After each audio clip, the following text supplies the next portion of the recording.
Welcome back to another edition of the Disney Dish Podcast with Jim Hill. It's me, Len Testa, and this is our show for the week of Schmurz Day, June 7th, 2021.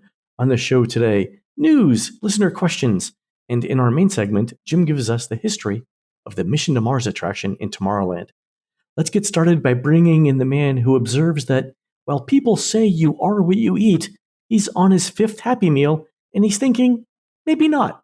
It's Mr. Jim Hill. Jim, how's it going? I have actually learned over time that if you want to collect the toys, like for example, like here, you can hear I'm holding a Raya toy from when they were promoting Raya and the Last Dragon at McDonald's. And they'll sell you the toy without the Happy Meal because... Really? Yes. In fact, in the early days of our relationship, Nancy came within inches of divorcing me because we were collecting the Tarzan toys.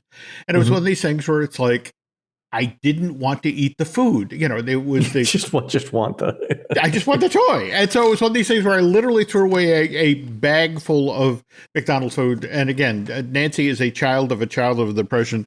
Thought this was so incredibly wasteful. It's a sin. Yeah. It's a sin. So it's just, that was early trial in the relationship. I just want the toy. All right. That's fantastic. And do you have them all now? Yes, I have all of the Raya toys, though I'm wondering if the Lucas stuff drops shortly. By the way, I've got the art of Lucas sitting here in the... Man, that looks like a great Pixar movie. Let's talk about that on the next show. Okay. And now let's do a quick shout out to subscribers over at disneydish.bandcamp.com. Thanks to new subscribers Josh O'Gold, Stupid Lisa Garbage Face, that's her name, not mine, Just Jan and Emily H, and longtime subscribers The Nardier 1500, Black City 12, Alan 678739, and JP Curry. Jim, these are the folks whose work piling on the food at Epcot's Beer Garden Buffet that recently won both the Orlando Sentinel's Best German Food Award and, coincidentally, the Industrial Fabric Association's Lifetime Achievement Award for testing the tensile strength of Lycra. True story. Yeah, button flew off and killed a guy. It was very sad. Again, less strudel. Come on, a little self-control, folks. Okay? All right, folks, let's do the news. The Disney Dish News is brought to you by Storybook Destinations, trusted travel partner of the Disney Dish podcast. For a worry-free travel experience every time, book online at storybookdestinations.com. Jim, the big news coming out. In fact, it was just released a couple hours before we recorded the show. Dates for Disney's Halloween Boo Bash and details. So 23 dates, down from 36 dates in 2019. Okay. More surprisingly, I don't know, maybe it's a surprise, maybe it's not. Ticket prices went up around $45 to $50 per night. What? Yeah. So tickets used to be as little as $79 to $84. Now they start at $129 and go $129 for kids, $139 for adults, and then in October it's $159 to $169. And then for Halloween, it's $199 plus tax. So you're looking at $212 with tax. Okay. Does this involve several Disney employees carrying bags of candy and putting them in the back of my car at the end of the night? I think they just walk around and feed you as you're... Oh, my God. Okay. There's a couple of things that they've announced. Special cavalcades, which we thought there would be special cavalcades. So there's Mickey Mouse and friends dressed up for Halloween. There's a Villains Halloween cavalcade, a Jack's Nightmare cavalcade with Jack Skellington, Sally, and Oogie Boogie. And then also Maleficent, the dragon, makes its appearance from the Festival of Fantasy Parade. Okay. There are character greetings. So Miss Carlotta from the Haunted Mansion, Goofy and Chip and Dale in their Halloween costumes. The Cadaver Dans will be around. Complimentary snacks and beverages are included in the cost of the event. I don't know how many Mickey bars you can eat for $139, Jim, but I'd be willing to test that. Okay, we were just talking about the Lycra, Len, but all right. Exactly. So the thing runs normally 9 p.m. to midnight. Guests can get into the park as early as 7 p.m. You don't need a park reservation for that day, or indeed any other ticket to get in. That seems like a lot of money. It does. And given that we just this past weekend had the ad drop for the 50th, do you think that's factoring into this pricing? This once-in-a-lifetime 50th anniversary, and especially given that the Halloween event, I have to assume the bulk of these 23 dates are, in fact, in October? Well, it's interesting you mention that because the week leading up to the 50th anniversary on October 1st, has no Halloween events. So there might be a capacity thing there. Okay. But I think this is Disney saying, look, we know for the foreseeable future, we're not going to be in a scenario where we had the attendance levels that we had in 2019. But the people who are coming are the true believers, and we can charge them this amount of money for that. So it could be a higher cost, fewer people, same revenue scenario for Disney. That's what I think. Wasn't it Bob Chapek just last month who was talking about that he expected that the parks and the Walt Disney World Resort would be back to normal operation, full capacity by this fall? He said that you could have the parks at full capacity. He didn't say that they would be at full capacity. Okay. We're finessing. Okay, got it. Okay. As Laurel reminds me all the time, remember, you can charge twice as much for half as many people and make the same amount of money at Disney World. Right. So I think that's what Disney's doing there. Okay. Similarly, Tusker House reopens June 20th. It's family style instead of buffet. It'll have Donald and friends as characters.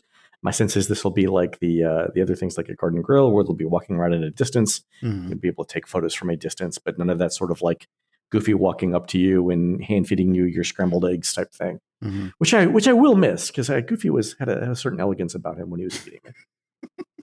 Okay, but yeah, it'd be good to have a Tusker House back, and that's good too because with celebration of the essence of the spirit of Lion King or whatever the hell they're calling it these days. Yes, it's like it's a little LaCroix flavor, but for show naming. Anyway, with that back there and being super popular, they need to feed people in that part of the park. So that's good. That makes sense. Also, speaking, all of this stuff, I mean, it's June. We're only a few months out now from the 50th anniversary. Isn't it about time that we start hearing about everything that Disney's going to do for its Magic Access program, the Genie thing, the early theme park entry, the updates to the app? Like, shouldn't we start hearing about that soon? Are you hearing anything about that? In March, we had the announcement of, okay, we're changing social distancing from 6 feet to 3 feet. And then in May, inside of just a 3-week-long period, we dropped temperature checks. We dropped masks outdoors in the parks. And then we dropped masks indoors. Now, mind you, cast members, you still have to wear them, and likewise the team members at Universal. But things are changing so fast. My understanding is they've gone from the notion of, okay, put the schedule on paper through, just stick with the whiteboard, because this will change in 5 minutes. So many things are so dynamic, so fluid at the moment. In fact, that's what's just kind of startling about the Disney After Hour Boo Bash thing, that given what's going on right now, especially with that announcing 23 dates, because you and I both know that we're going to hear about additional dates. That's my guess, is that we'll hear about more once it expands. The other thing about Boo Bash too, and I forgot to mention this when we talked about it a minute ago, but Walt Disney World Resort guests will be able to book their tickets early. In fact, by the time this comes out, actually tomorrow, so if this comes out on the 7th, so it'll be the 8th tomorrow. So if you're staying at certain hotels, you'll be able to book your tickets earlier than the general public. So this is another example, along with the other stuff that's coming with Magic Access, like early theme park entry, where Disney's saying, stay at our hotels and you get additional benefits not available to other people. Yeah, that's not exactly a surprise, but to give them credit, that's how we have a lot of revenue we have to recover from. They do. 14 or 15 months.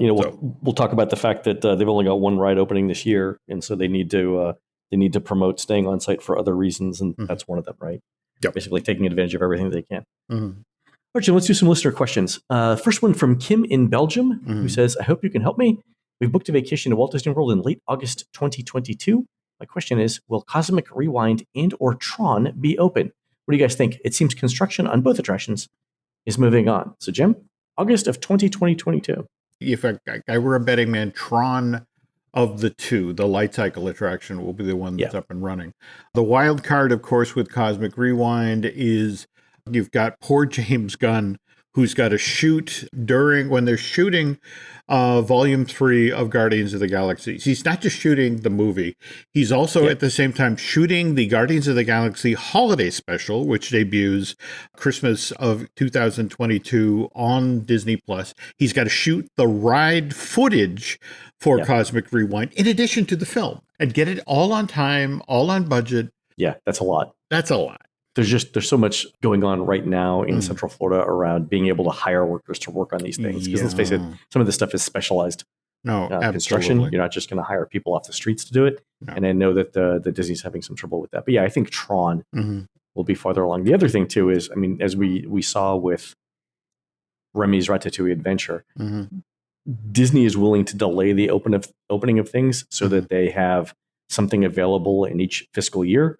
So I would not be surprised at all to see Cosmic Rewind delayed in its opening until after October 1st, 2022, so that Disney has something new to promote after the 50th anniversary. Excellent point. Yeah. All right, here's an observation from our friend Taylor, who writes in and says, on a recent show, you had a listener ask about good outdoor dining restaurants. We were at the parks recently and wanted to exclusively eat outside, so I thought it might be helpful to share our experience.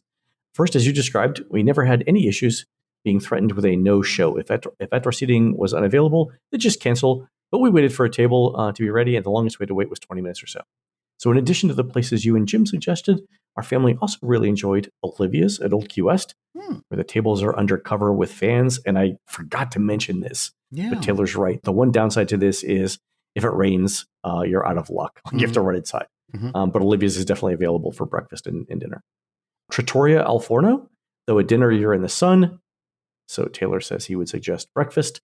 And then in Epcot, La Cantina de San Angel.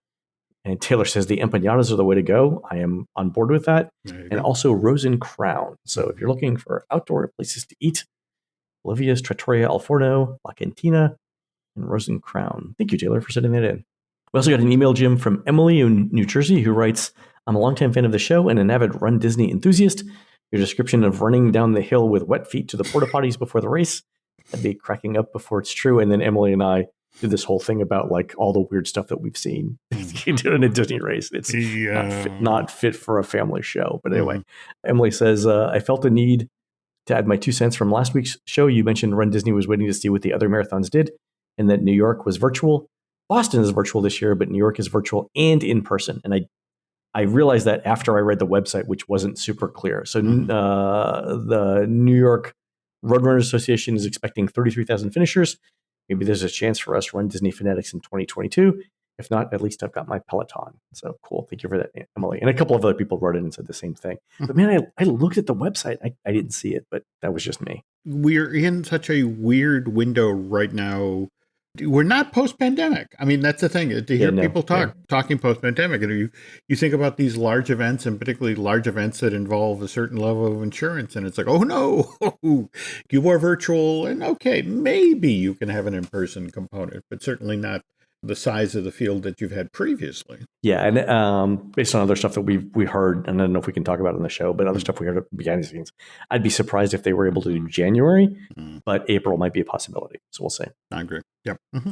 And then from James, who is writing in about a comment we made on last week's show, or on a listener question for being able to use mobile ordering with My Disney Experience when you have a large group and not everyone can go pick up the food. So James writes in and says, I take a screenshot of the My Disney Experience app showing that my food is ready with the code, and I send it to whoever is picking up the food. Haven't had a problem yet. Have a great day. So thank you for that, James. That's definitely a good idea. No, that's a smart workaround. Yeah. Okay. And then finally, this question from Aaron, who writes in and says, I'm wondering what's going on with park attraction and capacity. I was in Epcot on Friday, so this was a few days ago, fully expecting it to be a zoo, but it seemed emptier than when I visited in March. It was lovely, to be sure, but what does this indicate that Disney's doing? World Showcase was more navigable than ever, and I loved every second of it. Yeah, so this is the strange thing, right, Jim? So to your point, we're in this weird period where park capacity is somewhere around like 42-ish% right now. It's higher than the 35 it was, but it's not at 50. But ride capacity is about as close to 100% as it's been in a long time. So like we're seating every rows on most things. theater seating is more compact than it was. So we're almost back to normal on park ride capacity. Mm-hmm. But the number of people in the park is still way less than it used to be. So what we're seeing on the crowd calendars, is a bunch of ones. Mm-hmm. Even though they're a park, you can't get a park reservation Mm-hmm. this first week of June. Like, it's just impossible to get a park reservation anywhere Mm-hmm. unless it's day of. But even with that, there's so much excess ride capacity at the big rides. Mm-hmm. And, FastPass isn't running, so that also drives down standby Mm-hmm. wait times too. We're seeing basically still historically low wait times. And I think that's it. I do think like these first 2 weeks of June are where we're going to see the biggest crowds we've seen in a while. And the reason for that is, and you and I talked about this 2 shows ago, Mm-hmm. but if you look at Disney's hotel occupancy, it's basically front loaded to the first 2 weeks of June. Yeah. So this is the next 2 weeks here are going to be, we think, peak summer season. Then we'll see what happens in July. Just from an operational point of view, you're talking 42% capacity with the fact that so many people are off the streets because they can actually walk up to a ride and get on it. It makes me think back to those early days in 99 of when FastPass was first introduced.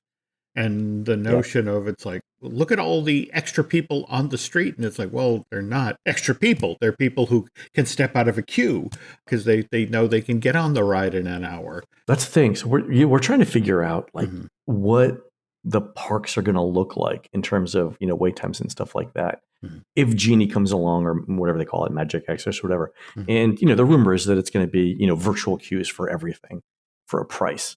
But, if you have a day where guests have 10 virtual queue reservations, what do they do between those times?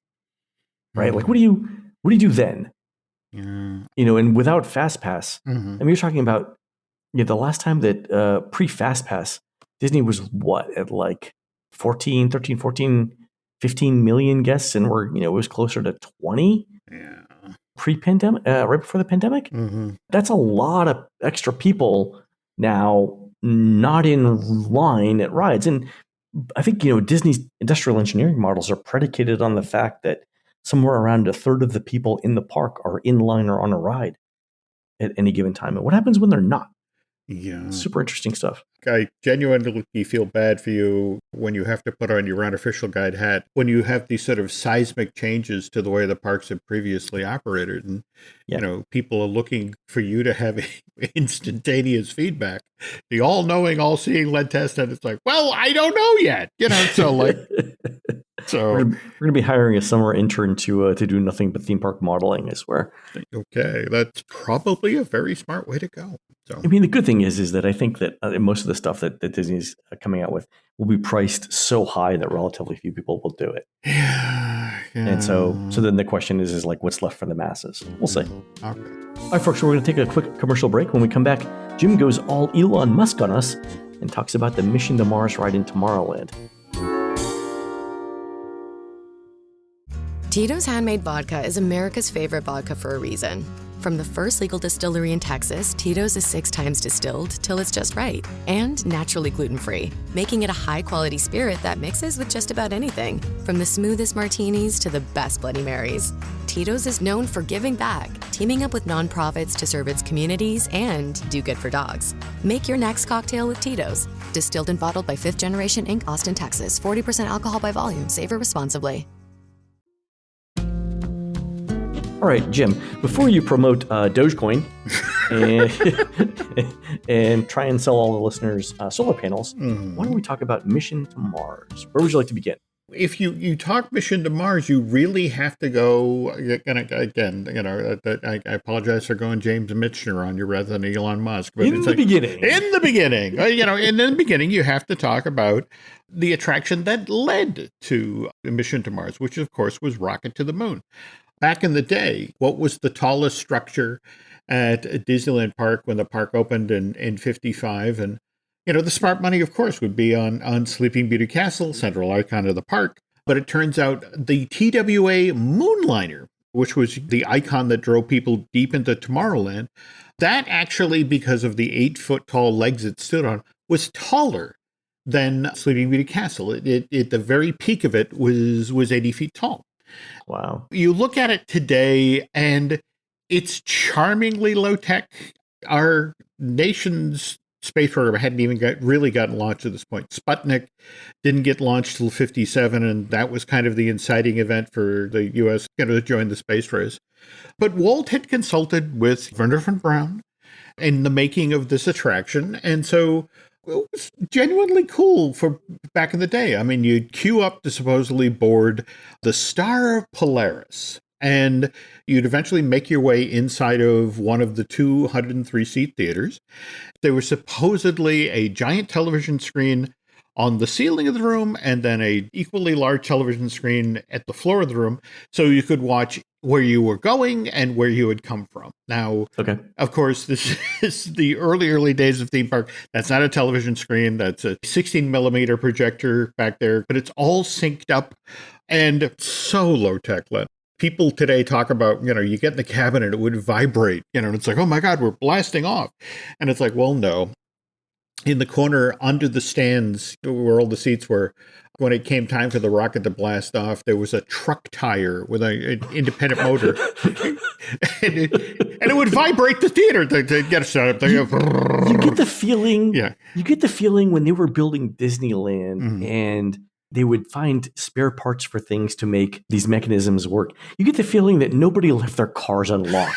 Oh, no. during the day because you come back and you'd be no. No. I know you are a guy who lives and dies by numbers, and I have here, you hear that, Len? That's vellum. This is information that C.V. Wood, the first vice president of Disneyland, carried with him out the door when Walt let him go in December of 55. And C.V. then went out the door and set up his own theme park, development company, Marco Engineering. But these are the actual numbers for the capacity of Disneyland back in 1955. Okay, so before we begin, what was the capacity again for Flight to the Moon? Flight to the Moon, which, by the way, on this list is called Rocket Trip. Rocket Trip. Okay. 918 people per hour. So what is that? 206 times whatever it is to get to... Okay, fair enough. Okay.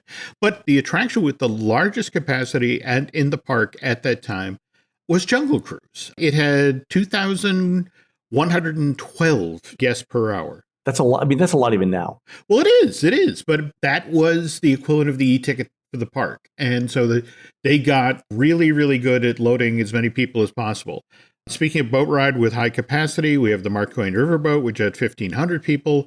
We have the 20,000 Leagues Walkthrough, which had 1,440 people per hour. And then we had the steam passenger train, which had 1,270 people per hour, versus the freight train where people actually stood up in cattle cars. I mean, I've hoboed my way across the country more than once.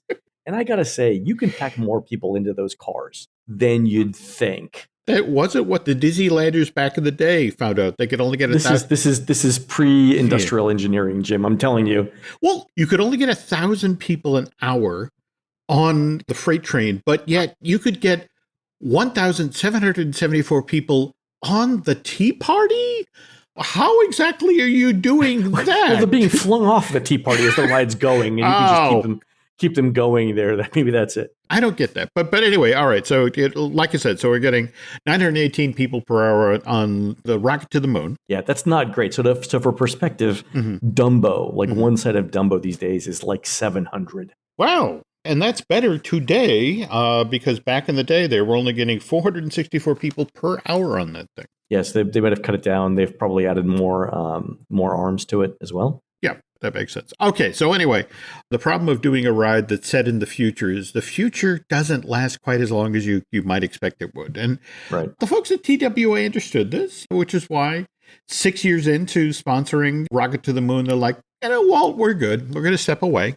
But Walt immediately turns and persuades Douglas Aircraft to come on board as the new sponsor. But one of the things that he mentions to them quietly is like, look, I know this is 1961, but we have a redo of Tomorrowland in the works. A couple of years coming up, we're going to do a brand new pre-show. We got this amazing new technology called audio animatronics, and we're going to do a version of Mission Control that guests can look into. And we're going to take that car tire that shakes the building. And we're going to change that out. We're going to put actual seats that hydraulically raise and lower as the ship is supposedly going into orbit. So we don't have to rely on low tech. We're going high tech with this. And not only that, we're going to redo both theaters, and we're going to go from 3 rows of seats to 4 rows of seats. So even more people can enjoy this attraction. And then, of course, we saw them change the name for the redo of the attraction from Rocket to the Moon to Flight to the Moon. And the folks at Douglas Aircraft were okay with that, given that in April of 67, they had a name change of their own. That's when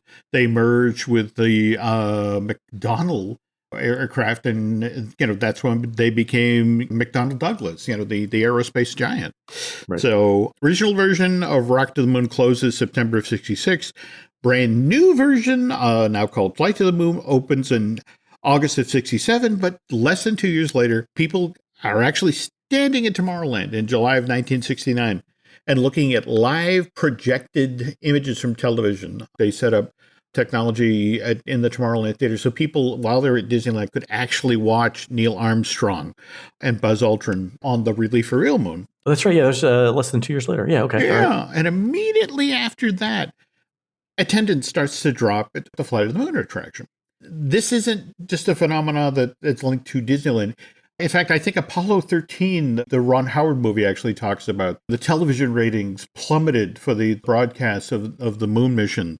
By January of 1970, NASA was already cutting back the planned moon missions from 20 to 17 because they were shifting resources over to Skylab. All right, you've got the Imagineers to try to sort of mitigate the costs of doing the redo of a Rocket to the Moon, to Flight to the Moon with that new animatronic scene. Is they actually built 2 sets of figures at the exact same time with the understanding that, we're going to open a clone of this attraction at Walt Disney World in 71. So as long as we're building these things. While we're here. Yeah.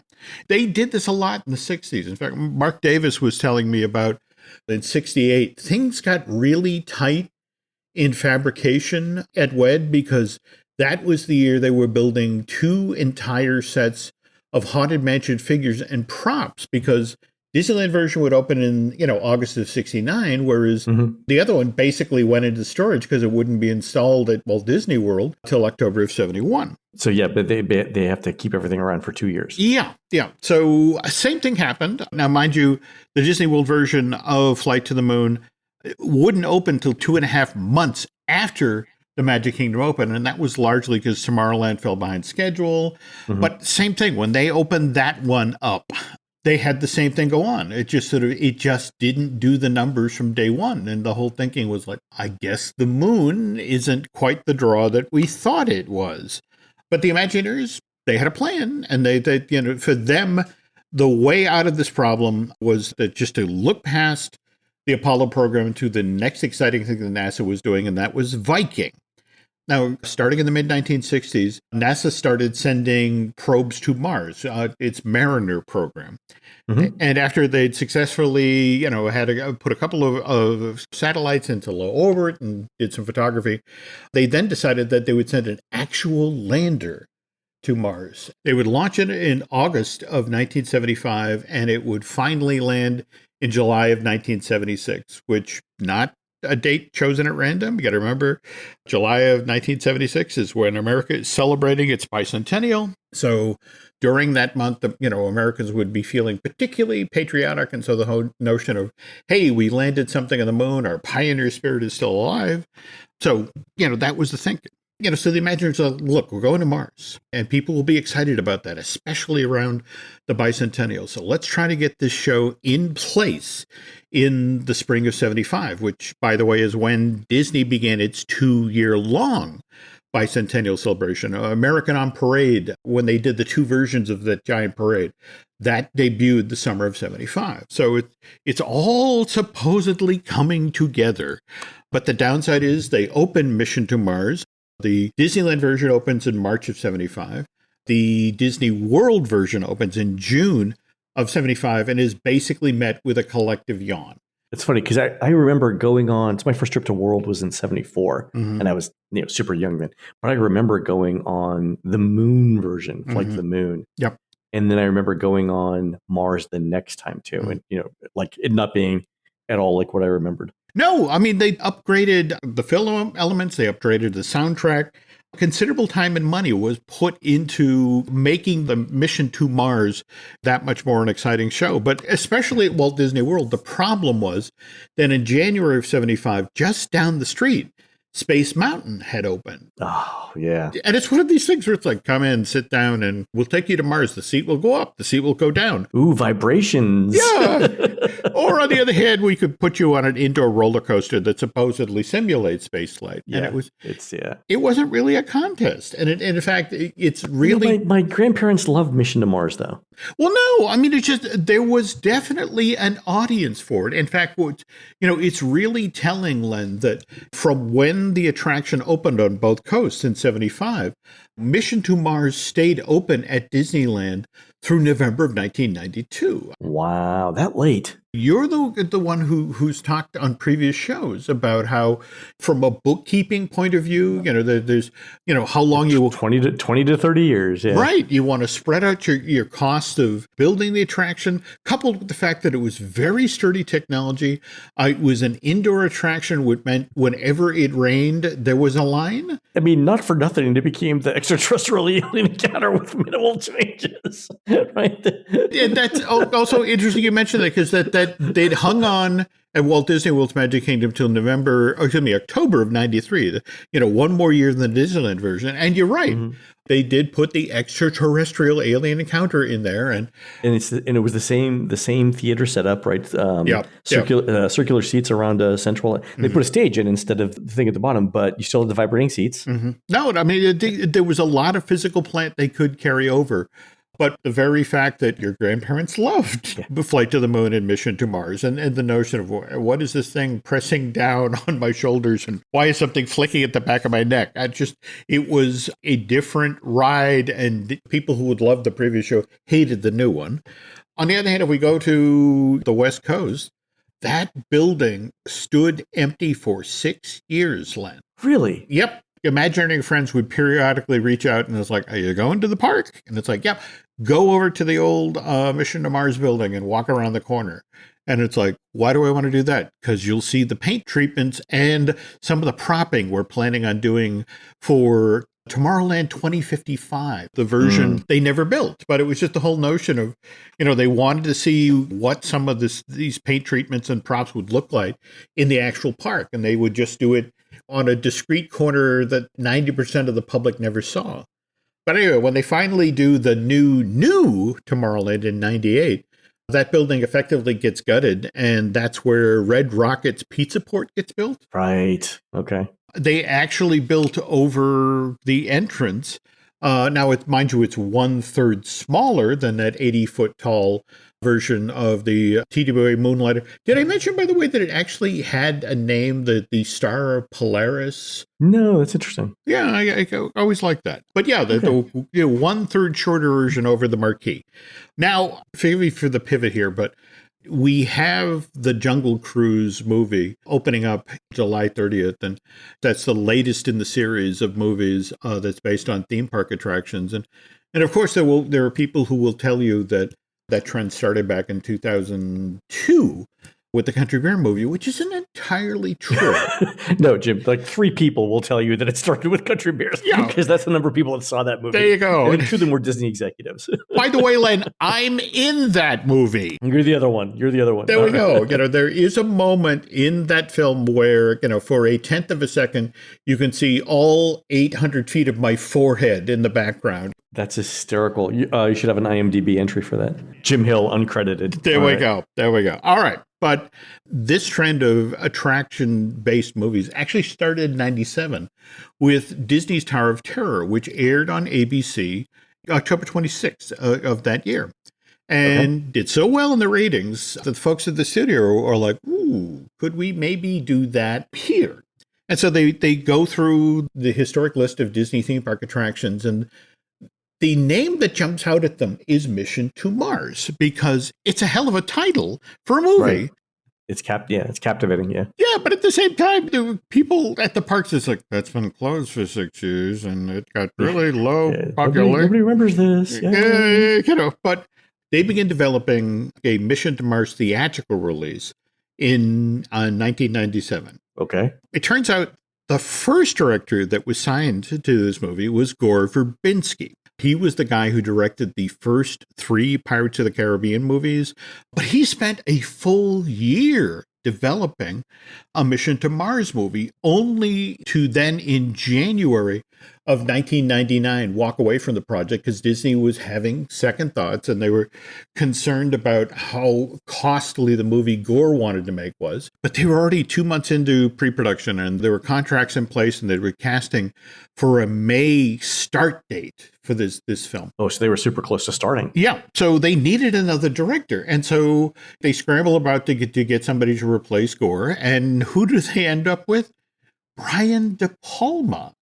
Scarface. Yes, that's it exactly. Which of course, makes total sense. Like, how far down in the Rolodex did they have to go to be like, the guy that did Scarface? Yeah, totally on board for the Disney movie here. Yeah. What was that first meeting like?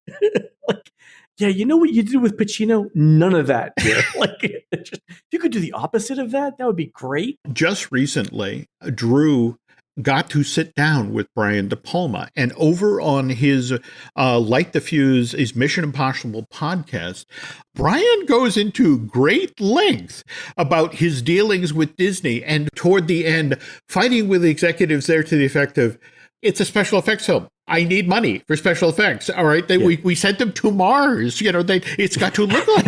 I think we've got some truck tires in the back over here. Here we go. That worked so well back in 55. So, And De Palma's like, no. Yeah. But anyway, well, one final thought here so hold on. So this is Drew's podcast, Light the Fuse? Light the Fuse, which again... All right, and we can find that on Apple, on iTunes. And there we go. All right, all right, final thought here, though. For me, what's fascinating about, if you think about that moment in 1975, where you've just done the changeover from Flight to the Moon to Mission to Mars, but at the Walt Disney World's Magic Kingdom, just 6 months earlier, we had Space Mountain open, and it's just, if you think about it, at the corner where those two meet, with the simulating space flight and the moving seats and the film elements on the floor and the ceiling, this is where Star Tours came from. Oh, right, yeah. It's like the next big leap. Yeah, and I have so missed that attraction. I really want to get back to the parks. That still to this day remains one of my very, very favorite times at the Disney parks. That very first time I got to enjoy Star Tours. On the other hand, I've had a number of pleasant meals at Red Rocket's Pizza Port, so I got to get to Anaheim. Starting in the middle of June, they'll let you in too. Okay. I don't know about you, but like people from out of state. There we go. I don't want to make any promises. Hey, wait a minute, that guy. Exactly. All right, folks, that's going to do it for the Disney Dish show today. Please head on over to disneydish.bandcamp.com, where you'll find exclusive shows never before heard on iTunes, including a new show on the history of World of Color at Disney's California Adventure. You can find more of Jim at jimhillmedia.com and more of me, Len, at touringplans.com. On next week's show, the history of Toy Story Midway Mania. We're produced fabulously by Aaron Adams, who'll be giving out free samples of his cow's vanilla sweetgrass-based double cream and judging the milking contest at the 37th annual Sparta Butterfest this coming weekend at Memorial Park in beautiful downtown Sparta, Wisconsin. While Aaron's doing that, please go onto iTunes and rate our show and tell us what you'd like to hear next. For Jim, this is Len. We'll see you on the next show.